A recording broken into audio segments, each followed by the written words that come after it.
एक किसान ने भगवान को कहा, तुम्हें खेती करनी नहीं आती है। एक बार एक किसान भगवान से बहुत नाराज हो गया।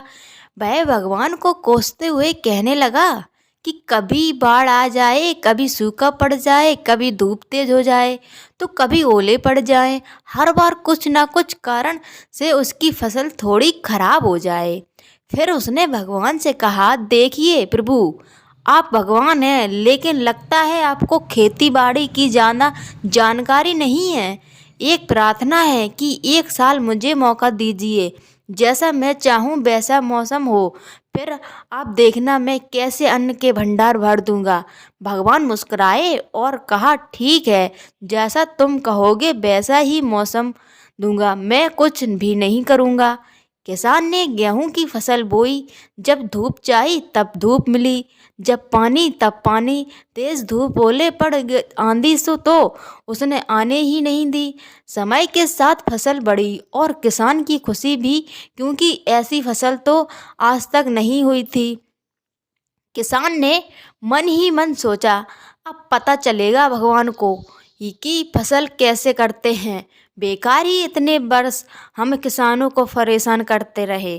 फसल काटने का समय भी आया। किसान बड़े गर्व से फसल काटने गया, लेकिन जैसे ही फसल काटने लगा एकदम से छाती पर हाथ रखकर बैठ गया। गेहूं की एक भी बो के अंदर गेहूं नहीं था। सारी बालियां अंदर से खाली थीं।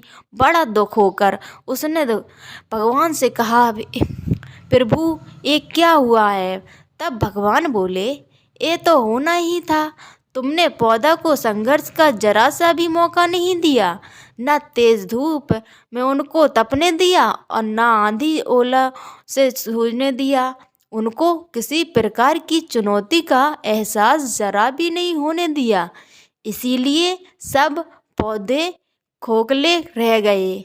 जब आंधी आती है, तेज बारिश होती है, ओले गिरते हैं, तब पौधा अपने बल से ही खड़ा रहता है।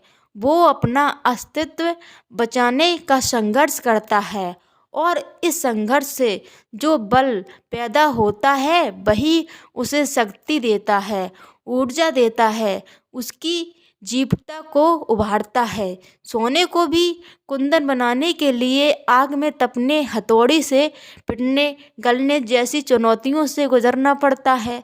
तभी उसकी स्वर्णिम आवाज उभरती है, उसे अनमोल बनाती है।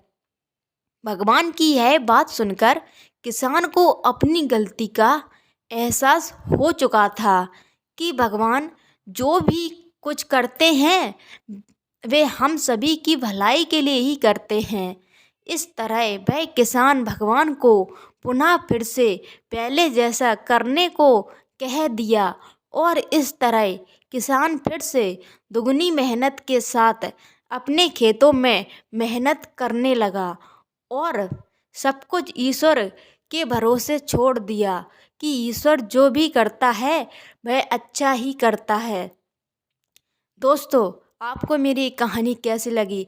अगर अच्छी लगी हो तो वीडियो को लाइक कीजिए, शेयर कीजिए, कमेंट कीजिए, और कमेंट में हर हर महादेव जरूर लिखिएगा। धन्यवाद दोस्तों।